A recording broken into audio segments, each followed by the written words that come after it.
Hello, everybody. So I just did our Sunday soul time over in the Soul Relaunch, as I do every Sunday, and we talked about how to keep track of your soul / truth. Four hints or four ways to know when it's your truth is, which you could say truth, your soul, whatever you want to call it, but it's the truth of who you are. How to keep it on lockdown, right? How to know when you're allowing little pieces of your soul and your truth to be floating around. How do you get them back? So last week we talked about soul retrieval. So truth retrieval, if you want to call it that way, with 4 shamanic questions. When did you stop singing? When did you stop dancing? When did you stop being enchanted by story? And when did you begin to feel uncomfortable with silence? All right. So those are the soul retrieval questions. So today over in the Soul Relaunch, we talked about soul tracking and how to keep track of your truth, the truth of who you really are. So how do you do that? I'm just going to share a couple with you. Of course, if you want all of them, you have to go over there and join us over there. It's a free private group. By the way, I'm a soul care and mindset coach for moms. My name is Nikki. And so now you know who I am, and I'm going to put the link so you guys can join for free. Okay. So first, let's talk about how do you lose track of your truth? Well, it's when you let other people's opinions and life get in the way. We're going to talk about that in a second here too, because if you say that a lot, then yeah, we're going to talk about that. You're actually you're using life as a reason why you're not doing what you want to do, or you're not staying in alignment with your truth. But if you don't even know what that is, then, how can you stay in alignment with it? And so that is what today is about, is how to keep track of that. When you stop feeling these things, I'm going to go ahead and tell you the 4, just because I'm feeling generous today. But if you want more, go over there. So one is, if you can't feel inspired, all right? When you stop feeling inspired by people or by things, it's usually part of your soul is not on lockdown, your truth, something's happening, you're focusing too much on what someone said about you, focusing on judgments, focusing on what's not happening in your life, focusing on what somebody did wrong to you, like whatever. Your mind is somewhere in the past, okay, or in the future, and you're worried about things not working out, whatever it is. Like, you're not here. And so meaning that when you're not inspired, you're not connected to your truth. You don't know, because for me, every single morning, and I'll tell you how I stay in my truth. Every single morning as I'm driving to Turning Point on Monday through Friday, and then on Saturday and Sunday, I'll tell you what I do there. There is a podcast. I don't listen to the radio. I haven't in a couple years. I listen to an Audible book, or I listen to a podcast on the way to work. And it's by Christine Kane, the Soul Source Entrepreneur. If you are wanting to start a business, or if you're an entrepreneur in the spiritual world, I really encourage you to listen to her podcast.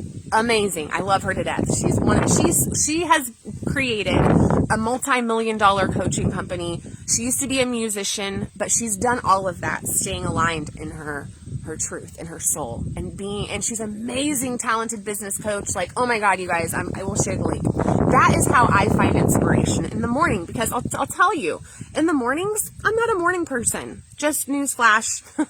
I'm not a morning person. However, that's a story. However, now I know how to shift my energy. I know how to get into that. You have that power, you guys. You have that power to get in your truth first thing in the morning, depending on what you choose to pay attention to. Okay. So when you stop feeling inspired, you know that something's going on. All right. 2 is challenge. If you have a problem, if you think that life needs to be easy all the time, and so when you get a challenge or something doesn't happen, then that means you're doing something wrong, or the world is ending because life is not going the way you want it.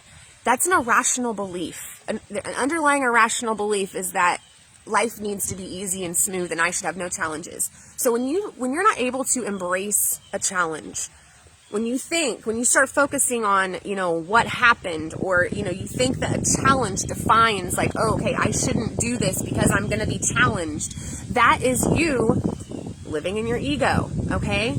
Your truth there's golden nuggets in challenges. To embrace your challenges. Your truth comes out of your pain. Jacob, hi Jacob. So Jacob knows exactly what I'm talking about as far as what you've went through, your pain. Okay, so like I'm in recovery, and Jacob's been to my workshop, so I assume he is in recovery as well. Those are the people that you meet on this path are also on the same path typically, and that challenge that we went through has changed our life, right? And being in our truth. And so if you're still trying to hide your challenges as well, if you're still living in shame, it's okay. It's absolutely okay to you're fine and no judgment. However, you're not living in your truth. All right. So 3 is when you are not able to experience wonder and surprise.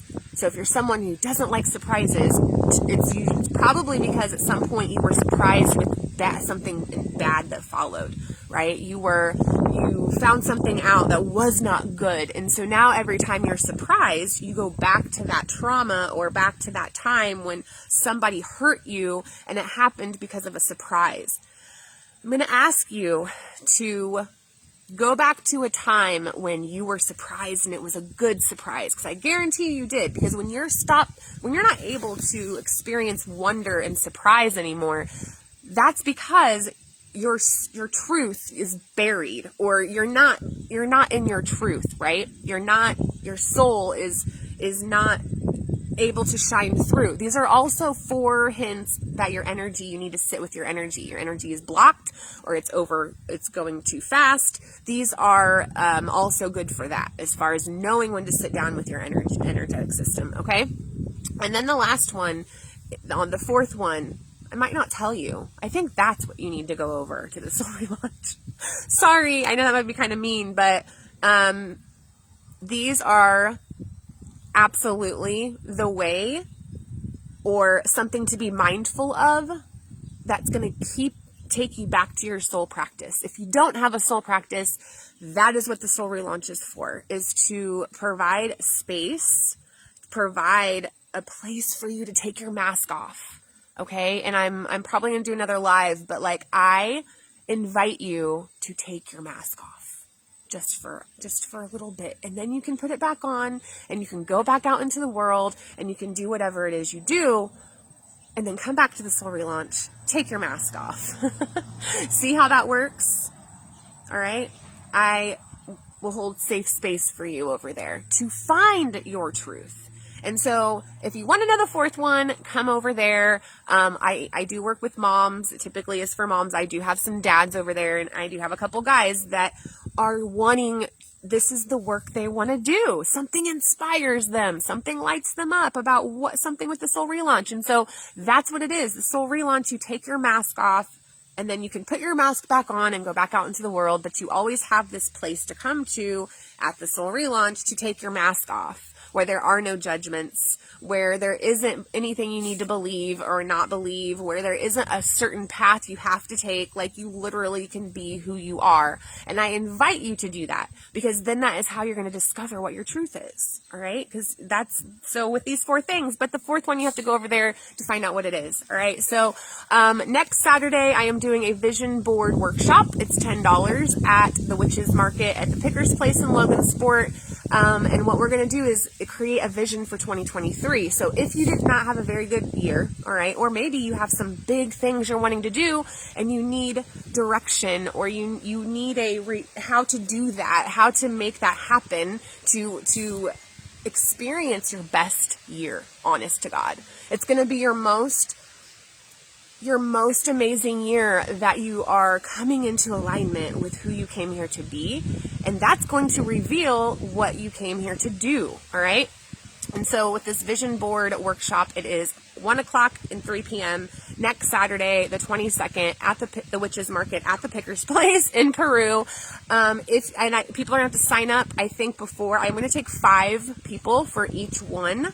And then I think I'm going to make it live. However, that's not where the most transformation can happen, or the insights, the breakthroughs, right? All of those things happen when you are present and you are asking questions, and when you are opening up to receive, which is something we're going to do, like a little ritual before we do the vision board thing. And because seeing what it is you're creating in your life is the first step to co-creation, to working with the universe, with God, with your higher self, with your higher power to manifest, right? You want to manifest more abundance in your life. Well, let's have a plan for that. And then, of course, you only meet halfway, okay? But so we're going to figure it all out. Darla, yes, I do have your coffee cup, by the way. So I hope you guys have a good Sunday. Let me know your questions.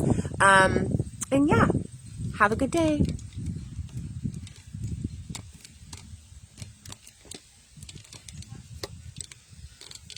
Oh, wait a minute. What happened?